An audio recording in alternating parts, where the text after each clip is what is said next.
वडोदरा शहर के चौखंडी इलाके में इलेक्शन वार्ड नंबर 14 में पीने के पानी की समस्या के मुद्दे आज निवासी इकट्ठा हुए थे।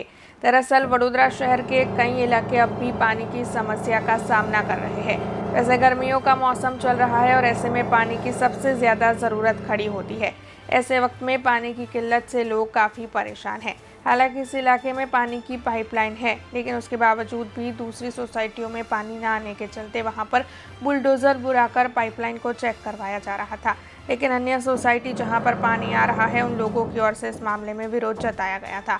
उनका ये कहना है कि पाइपलाइन चेक करते वक्त अगर पाइपलाइन डैमेज हो गई तो फिर उनके इलाके में पानी की समस्या हो जाएगी, तो उसका जिम्मेदार कौन होगा। हालांकि वहां पर स्थानीय काउंसलर हरीश जिंगर, चेलम चौकसी भी पहुंचे थे, तब वो स्थानीयों के रोष का भोग बने थे।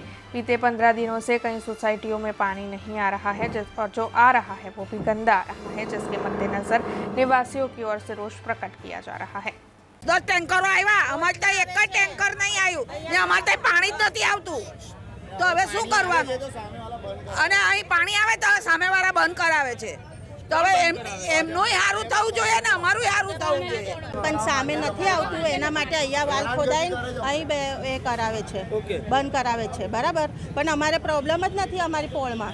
પછી હા, એટલે આ બાજુની લાઈન ખોદાવે છે. હા, આ બાજુની વગર એની. અને અમારે ટેન્કર એક પણ કોઈ દાડે બોરિંગ બધા સુકાઈ ગયા છે. કાલ ઉઠીને અહીંયા બંધ થઈ જશે તો જવાબદારી કોણ લેશે? પાણી જ નથી આવતું. પાણી જ નથી આવતું. અને અમારે સામેની પ્રોબ્લેમ એ લોકોને છે, અહીંયા કોઈ પ્રોબ્લેમ નથી. આપને ખબર છે કે 15 દિવસથી થોડુંક આજવાથી જે લાઈન હતી, વાલ હતો, એ બધામાં પ્રોબ્લેમ હતા. એટલે એના હિસાબે 10-15 દિવસથી પાણીની સમસ્યા હતી.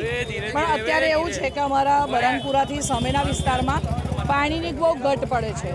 એટલે અહીંયા અધિકારીઓનું ને અમુક જે જૂના સ્થાનિકો છે એ લોકોનું એવું કહેવું છે કે અહીંયા એક વાલ દટાઈ ગયેલો છે. એટલે વાલ આપણે બહાર કાઢી, ડામર પથરાઈ ગયો છે, વાલ બહાર કાઢી અને જો ઓપરેટ થાય એવો હોય તો એ જોઈને આપણે ખાલી ઓપરેટ કરવાનો છે, તો જે પાણીની સમસ્યા છે તો એ પાણીની સમસ્યા દૂર થઈ શકે. બસ આ જ આના માટે જ અહીંયા બધા ભેગા થયા છે.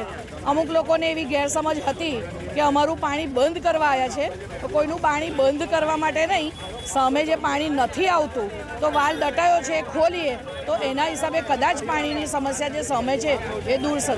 એના માટે अब खबरों से लगातार अपडेट रहना हुआ आसान। BRG न्यूज आपके मोबाइल स्क्रीन पर आज ही BRG न्यूज की mobile app Google play store और ऐप स्टोर से डाउनलोड करें और खबरों से लगातार जुड़े रहें।